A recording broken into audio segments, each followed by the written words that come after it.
Buon pomeriggio e ben ritrovati con i TG Flash di New Sicilia. Nuovi aggiornamenti sull'omicidio dei due coniugi di Racalmuto uccisi nei giorni scorsi all'interno della loro abitazione in un complesso di case popolari.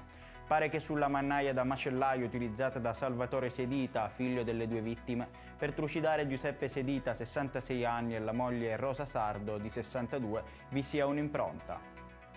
L'azienda Ospedali Riuniti Villa Sofia Cervello di Palermo ha conferito 23 incarichi di direzione di unità operativa semplice.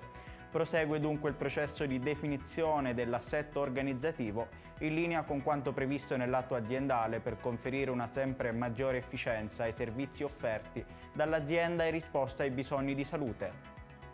Secondo i dati del DASOE, il Dipartimento dell'Attività Sanitaria della Regione, nella settimana dal 5 all'11 dicembre, la Sicilia ha registrato un lieve incremento nelle nuove infezioni Covid, con un'incidenza pari a 11.361 e un valore cumulativo di 237 su 100.000 abitanti. Il tasso di nuovi positivi più elevato rispetto alla media regionale si è registrato nelle province di Enna, Palermo e Ragusa.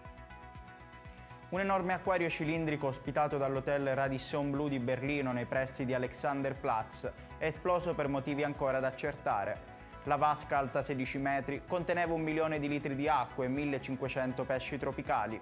Il Sea Life, questo è il nome, è ritenuto il più grande acquario cilindrico del mondo. L'acqua, che ha raggiunto il terzo piano dell'hotel, è poi defluita in strada.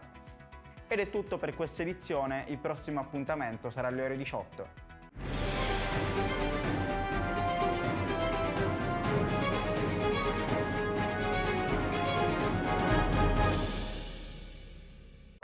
Natale ad Acireale. Dall'8 dicembre all'8 gennaio nel centro storico mercatini, circuito dei presepi d'arte, la casa di Babbo Natale, la pista di pattinaggio sul ghiaccio, concerti musicali nelle chiese, laboratori, il trenino turistico natalizio, oltre a tante iniziative di solidarietà.